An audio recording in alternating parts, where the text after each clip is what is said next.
Nigeria coach Stephen Keshi, shortly after the 2-2 draw against Scotland, defended his players against match-fixing insinuations. The friendly game in London was under scrutiny after Britain's Serious Crime Squad, the National Crime Agency, were alerted to investigate a possible threat of match-fixing linked to illegal betting rings. But Keshi backed the team by saying, "We are footballers," I'm quoting him now, "and of course we are not gamblers." The Nigerian team is now in the US to continue preparations ahead of the World Cup. They will on Tuesday play 2004 European champions Greece in another warm-up match. John Ogu plays club football in Portugal with Academica. He is a member of the Nigerian national team but did not make the 30-man squad currently in camp. However, he's made it on the program with me today. Thanks for your time, John. Yeah, thank you. Thanks for having me on. You were a surprise exclusion from the Nigerian World Cup team. What do you think went wrong for you?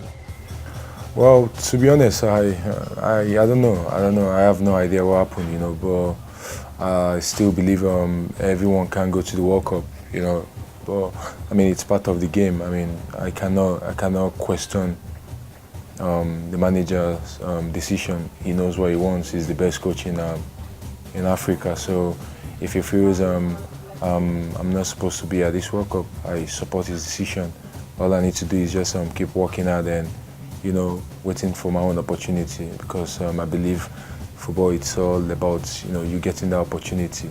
I mean, I was at the last Confederations Cup, and I mean, it's just like that. I'm not disappointed anymore, but I'm just thinking about the future, which is the Nations Cup coming up in January and the qualifier coming up in September. So I mean, these are my target right now. Okay, John. Nigeria has never gone beyond the second round of the World Cup. How far do you think this team can go under the tutelage of Stephen Keshi? For me as a player, I think we can do it with the squad we have and the manager. I think we qualify to the World Cup, because we worked hard and we played as a team. And I believe us getting to this World Cup, it's for good. And I believe with the unity in the team and I mean the experience we have in the team, I believe this year we'll surpass the second round that we only have been getting to. So I think if we play as a team, obviously I think we'll get past the second round. Now, John, I will ask you this. If you hadn't taken football as a career, what profession would you have embraced?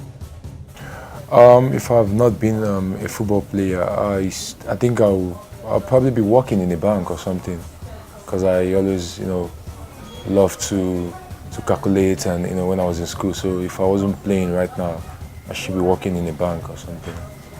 Okay, thank you so much, John Ogu, for your time. I hope to bring you again on the program sometime, perhaps in few weeks to come. Away from that now, Nigeria had cause to celebrate in athletics as the country's women's 4x400 meters relay team recorded a podium finish at the IAAF Relay Championships in the Bahamas to pick up a qualification ticket for the 2015 World Athletics Championship. On Top Action, let's show you highlights of the Nigerian relay quartet in action and also highlights of the record-breaking Jamaican men relay team.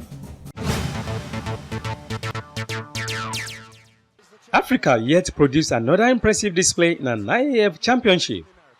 This time it was in Bahamas World Relays. Kenya relay team first broke the 4x1,500 meters record at the event after returning in a time of 16 minutes 33.58 seconds to take off more than 30 seconds from the former mark. They were followed by Jamaica, who also set a new record in the 4x200 meters relay.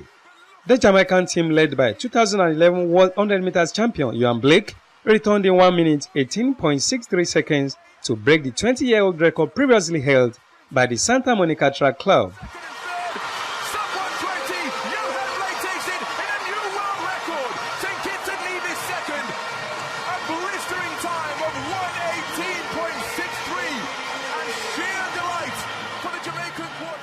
And the Nigerian team came third in the 4x400 meters relay.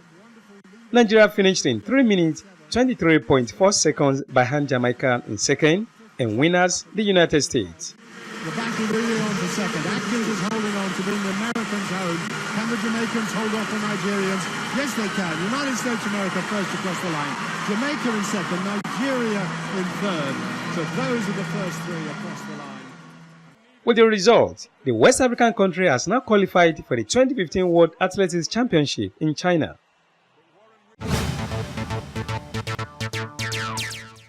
Senegalese wrestling is peculiar, and the type of folk wrestling are traditionally performed by the Sera people of Senegal. But it is now a national sport. Senegal wrestlers train extremely hard and may perform various difficult physical exercises to build up their strength. However, they believe aside strength, there is an element of luck in any match winner. Some go as far as performing black magic rituals before a match to increase their chances. On Side View, we go to Dakar, where wrestling is not just a sport, but a huge tradition.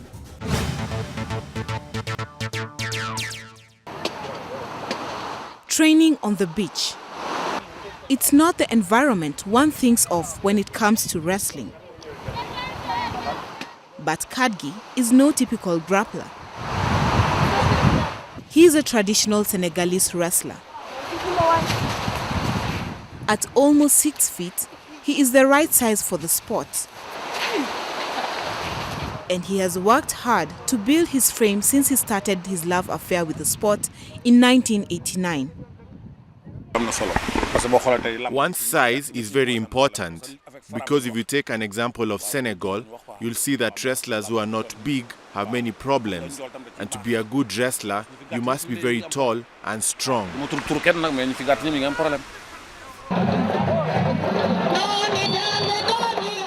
Traditional wrestling, also known as lamb in the local language Wolof, is a centuries-old sport in Senegal.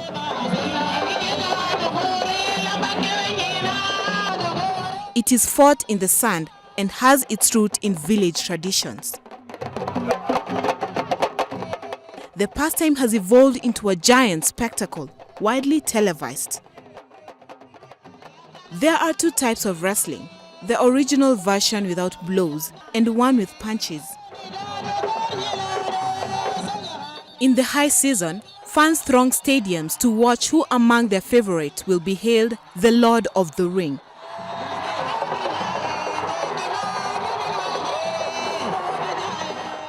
The men perform what they call the dance of the champions, usually to the rhythm of the drums. The praise singers, another aspect of tradition adapted to the wrestling spectacle, usher in the combat. They are usually hired by promoters to motivate their champion.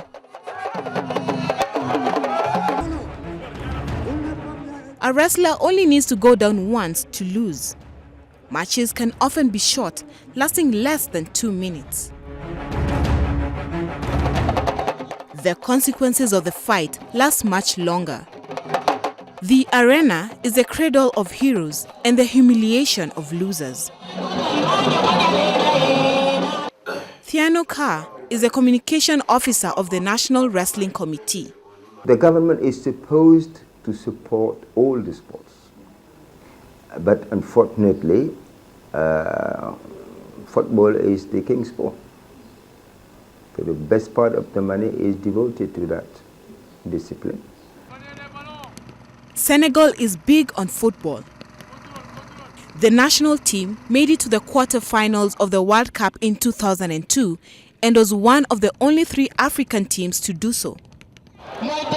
But wrestling has something else going for it: money. Generally, it's a sort of tournament. The first 3, especially the winner, will get some sort of jackpot. A wrestler can earn around the equivalent of $2,000 in a single fight. But he can make much more if he has more clout. Because of the amount of money at stake and its popularity, the sport can be a huge source of anxiety for those watching. It can also be a huge source of joy once an idol's hand is raised in triumph.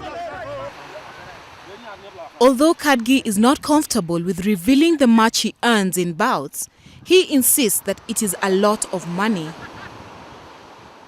The father of 5 builds his strength with mock fights. He has only lost twice since his debut in the ring. In his free time, the athlete trains aspiring wrestlers. Kadgi would like to see the sport being embraced in other countries. Until then, he will be perfecting his punches for the arena, right here in Senegal.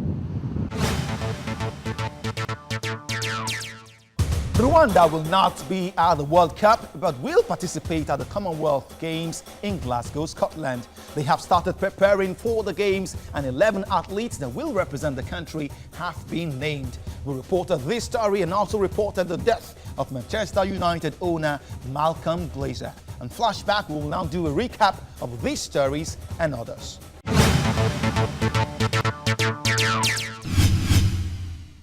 UEFA on Monday signed a working agreement with Europol, the European Union police agency, which says it is involved in 9 investigations of organized crime syndicates linked to match fixing. Europol says it is supporting police services across Europe in the cases. No details of investigations were given at a signing ceremony with UEFA President Michel Platini, who says that fighting match fixing is a personal priority for him as a former player. The Rwanda Athletics Federation on Tuesday named 11 athletes in its squad for the 2014 Commonwealth Games in Glasgow. The team is made up of 3 marathon runners, 5 10,000 meters runners, 1 5,000 meter runner, and 2 800 meter runners. Manchester United owner Malcolm Glazer on Wednesday passed away at the age of 85. Glazer acquired ownership of Manchester United in 2003 with sons Joel and Avram serving as co-chairman, though the family have come under much criticism for the running of the Premier League giants. The New York-born Glazer also owned NFL franchise Tampa Bay Buccaneers. A former Arsenal captain and France World Cup winner Patrick Vieira on Thursday tipped host Brazil to win the 2014 World Cup on home soil. Vieira also said Brazil's Neymar could join Portugal's Cristiano Ronaldo and Argentina's Lionel Messi as some of the outstanding players of the tournament. Arsene Wenger on Friday formally signed a new contract at Arsenal until 2017 after months of speculation surrounding his future. Wenger has managed the club for 1,010 matches, penned the new deal a few weeks after ending a 9-year trophy drought, beating Hull City to clinch the 2014 English FA Cup. The Frenchman has led Arsenal to 3 Premier League titles, 5 FA Cup trophies, and 1 Champions League final in 2006. It's now time to call it a day on the show, but quickly let's take a look at what's coming up this week in sports. The French Open at Roland Garros has so far been very eventful. There have been lots of shock exits and surprising performances. The second round exit of the Williams sisters, Serena and Venus, remains a big shock. Former ladies champion Lina of China, Australian Open champion Stanislas Wawrinka, former world #1 Caroline Wozniacki, and a number of other big-name players have been shown the exit door. The tourney will end on the 8th of June.